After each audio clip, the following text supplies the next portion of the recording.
బ్రహ్మ వరాహస్వామితో ఇలా అన్నాడు: మహాత్మా, ఈ అభిజిన్ ముహూర్తంలో ఈ రాక్షసుని చంపకపోతే రాక్షసులకు బలాన్నిచ్చే సంధ్యాకాలం వచ్చిన తర్వాత మాయా బలశాలి అయిన ఈ ధనుజుని చంపటం వీలు కాదు. ఆ మాటలు స్వామి విన్నాడు. దేవతలందరూ గుంపులు గుంపులుగా చూస్తుండగా స్వామి రాక్షసునికి ఎదురుగా నిలిచాడు. సహజంగా స్వామి తెల్లని పద్మాల వంటి కన్నులు కలవాడైనా అప్పుడు తీవ్రమైన కోపంతో అరుణవర్ణం గల పద్మనేత్రుడయ్యాడు. పెద్ద గదతో రాక్షసుని దవడ మీద కొట్టాడు. రాక్షసుడు ఆ దెబ్బ తట్టుకున్నాడు. వెంటనే రాక్షసుడు గద చేత బాహుబలం అతిశయించగా శ్రీహరిని సమీపించి ఆయన చేతిలోని గద సముద్రంలో పడేటట్టు కొట్టాడు. అప్పుడు శ్రీహరి నిరాయుధుడయ్యాడు.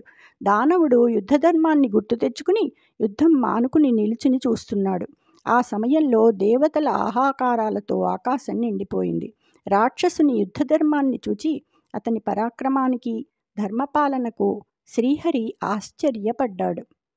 కుతలోద్ధర్తమనంబునందలచే రక్షోరాడ్వధార్థంబుగా దితి సంతానకులాటవీమహిత సందీప్త ప్రభాశుక్రమున్ సతతోద్యజ్జయ సప్త సన్ముఖరభాస్వచ్చక్రమున్ సంతతాశ్రిత నిర్వక్రము పాలిత ప్రకట ధాత్రీచక్రముంజక్రమున్.